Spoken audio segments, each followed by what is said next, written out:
em estudo. São meus convidados o António Rodrigues, do PSD, também o Bruno Nunes, do Chega, e ainda o Paulo Moacho, do LIVRE. Sejam todos bem-vindos. Bruno Nunes, André Ventura dizia hoje à tarde aos jornalistas que há tolerância zero para os imigrantes que cometam crimes no nosso país e sugeria que fossem devolvidos ao país. Mas olhando para aqui, para os primeiros números deste documento, apenas 17% da população prisional é imigrante. Estes números não estão a desmentir categoricamente muitas das afirmações do Chega nos últimos meses quanto a esta matéria?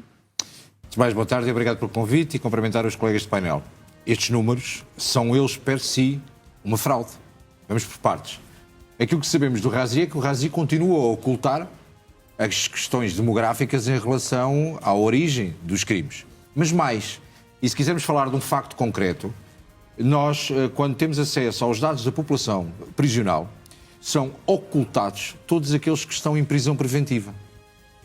E das informações que temos, da informação que é fidedigna, em relação... Mas, ou seja, a informação que tem, desculpe interrompê-lo, Bruno, não são dados oficiais, são outra fonte de informação que o Chega se apoia bastava o Razi, para fazer essa bastava ligação. O Razi ser sério e terminava de uma vez. Ou o Chega tinha razão, ou o que o Chega estava a dizer era falso. Porquê é que não colocam os dados demográficos?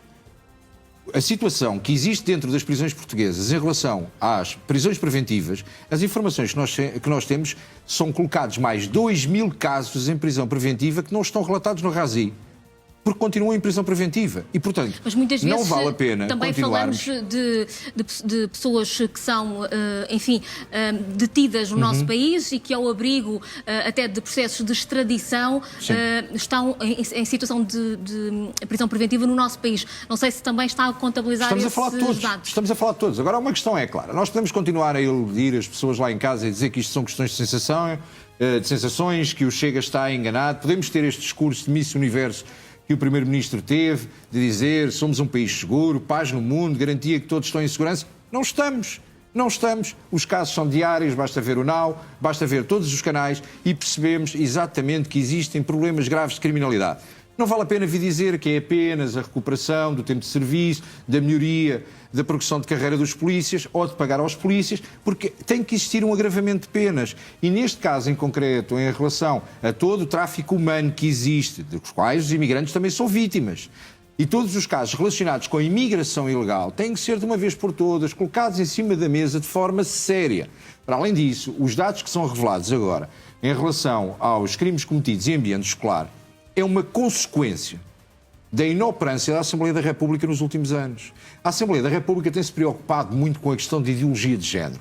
Preocupa-se mais em debater se temos uma terceira casa de banho ou não, em vez de se preocupar com a questão de uma autorresponsabilização dos próprios alunos e de estar focado naquilo que é importante. Mas quando o Chega falou da segurança em ambiente escolar, diziam, bom, mas o que eles querem é o ambiente de Estado novo para existir repressão sobre os alunos. Não, é de educação. E por isso é que nós continuamos a dizer que, inclusive, a escola deveria ter o posicionamento do Ministério do Ensino e não do Ministério da Educação, porque a educação dá-se em casa. E nós temos uma célula basilar da sociedade, que é a família, que tem sido atacada constantemente pelos consecutivos políticos. É ver notícias, é ver notícias. Até na sua pergunta que fez ao Sr. Deputado do Chega, nos deu dados sobre nacionalidade. Eles constam do Razi, sempre constaram nas situações em que é útil e em que esses dados são relevantes. Não vale a pena virmos dizer, útil. Bom, mas então e as prisões preventivas? Uma prisão preventiva, primeiro, não é o mesmo que uma condenação, não é o mesmo que uma pena efetiva de prisão. Está tido preventivamente, deu milhões de pontos. Os partidos de direita, que, por exemplo, quiseram eliminar uma forma de proteger crianças contra bullying, que é também uma forma, que é também uma forma de violência. E quando vem com este discurso sobre ideologia de género, que é uma coisa que não existe absolutamente, quando tiveram a oportunidade de poder reforçar as proteções aos jovens nas escolas, votaram contra. E, Quer que eu lhe dê uma cópia dos gráficos? Continuamos a análise em estúdio com os nossos convidados. Bruno Nunes, o Governo está apostado na visibilidade do reforço policial, nas operações de prevenção que vão continuar. É o caminho? Eu acho que é importante o sentimento de segurança e estamos de acordo. Nós não temos qualquer problema em colocar os agentes de autoridade na rua. No entanto, sabe que o preocupante, e retomando um bocadinho atrás, olhando para os dados, o deputado Paulo Moacho não conhece o relatório, ou então chegou meio a correr e não percebeu, ou então não sei onde é que deixou a nave. Porque, em relação à criminalidade violenta e grave, os casos detalhados da demografia não estão explícitos, os crimes específicos em ascensão não têm dados demográficos, o cybercrime não tem dados demográficos, a criminalidade grupal não tem dados demográficos, por isso, quando diz que, obviamente, aquilo que interessa ter os dados demográficos está presente, eu não sei o que é que está a falar, porque essa vossa retórica tem criado, inclusive, uma alavanca de crimes sobre imigrantes, nomeadamente aquilo que se passa do tráfico humano. Retomando à questão do policiamento. Não pode ser... responder, desculpe.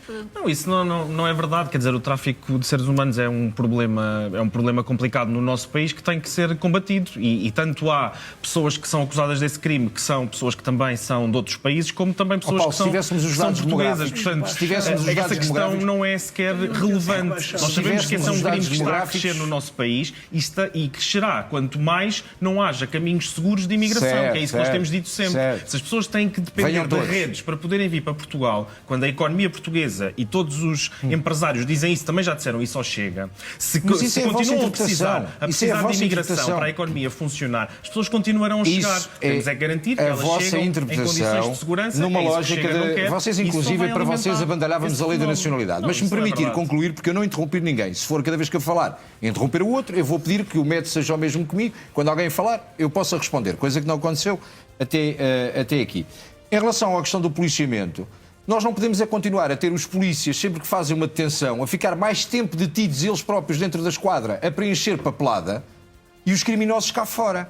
Não existindo agravamento da pena, não existindo meios para o Ministério Público, não existindo formas de detenção que sejam de facto efetivas e não mudando o Código Penal português, obviamente que a polícia fará sempre as suas ações limitadas. Os agentes de autoridade hoje em dia têm muita limitação na sua atuação, porque um agente de segurança que puxe a arma e que a dispare sabe perfeitamente que à partida está condenado. Olha, está condenado pelos partidos da extrema-esquerda que de imediato fazem manifestações na rua contra a polícia a dizer que a polícia é racista, que é o caso de Rui Tavares e dos seus acólitos, que é esse o posicionamento de ataque constante às forças de segurança. Está a referir, Bruno Nunes, no caso recente da morte de Odair Muniz, não estou a focalizar em nenhum caso concreto. De um uso alargado ou excessivo Não estou a falar em nenhum caso concreto. Estou a falar sempre que existe uma intervenção policial é considerado abuso. Porque eu estou-me a referir, olha, por exemplo, à questão de terem encostado à parede. Eu, quando vou a um jogo de futebol, algum de nós gostar de futebol e for a um jogo de futebol, todos somos revistados.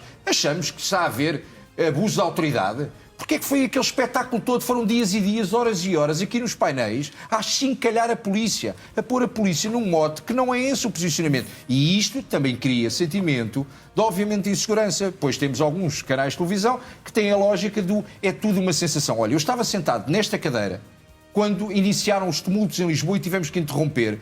Acham que foi tudo pacífico? O que é que aconteceu com a polícia a seguir? A polícia não podia intervir. Aconteceu o que aconteceu com carros incendiados, com tudo vandalizado.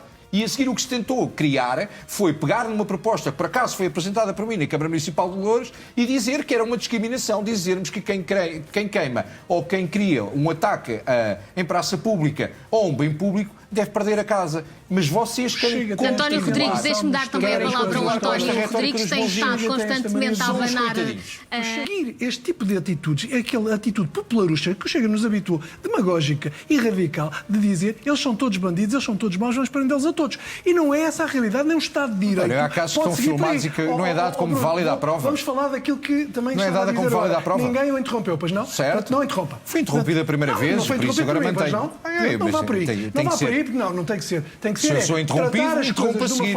Tem que tratar as coisas de uma forma séria e segura. E quando estamos a falar de segurança, temos que ouvir relativamente a este tipo de situações. O Chega gosta de dizer que há mais presos que aquilo que existem, que há menos polícias que aquilo e que os polícias são maltratados. O Governo tratou de reconhecer o excesso de violência até contra a polícia, alargando as penas relativamente a situações de violência contra as autoridades. Sim, uma proposta de lei do Governo. Que não saiba, se estivesse no Parlamento para saber isso. Não é falso. Não é fácil, desafio para isso, quando quiser. A proposta de lei é votada pelo Parlamento e não foi votada pelo Governo. Não foi uma proposta de lei? Não foi uma proposta de lei? Se não teria sido um decreto. Não teria sido um decreto. Com o professor de Direito é uma vergonha o que está a dizer. É uma vergonha o que está a dizer. Não, uma vergonha é o que está a dizer. Sendo uma proposta de lei... Foi uma proposta do Governo, não há dúvida nenhuma disso. Foi uma proposta do Governo, mas foi votada pela Assembleia da República. Porque a competência é do Parlamento. Então não diga que foi o Governo. O Governo propôs ao Parlamento. Bruno, vocês estão tão preocupados em tentarem... Meus senhores, agradeço sua presença, tal como disseram, o relatório ainda não é totalmente público. Nos próximos dias vamos ter certamente a oportunidade de analisar ao pormenor estes dados. Obrigada a todos. O resto de muito boa tarde.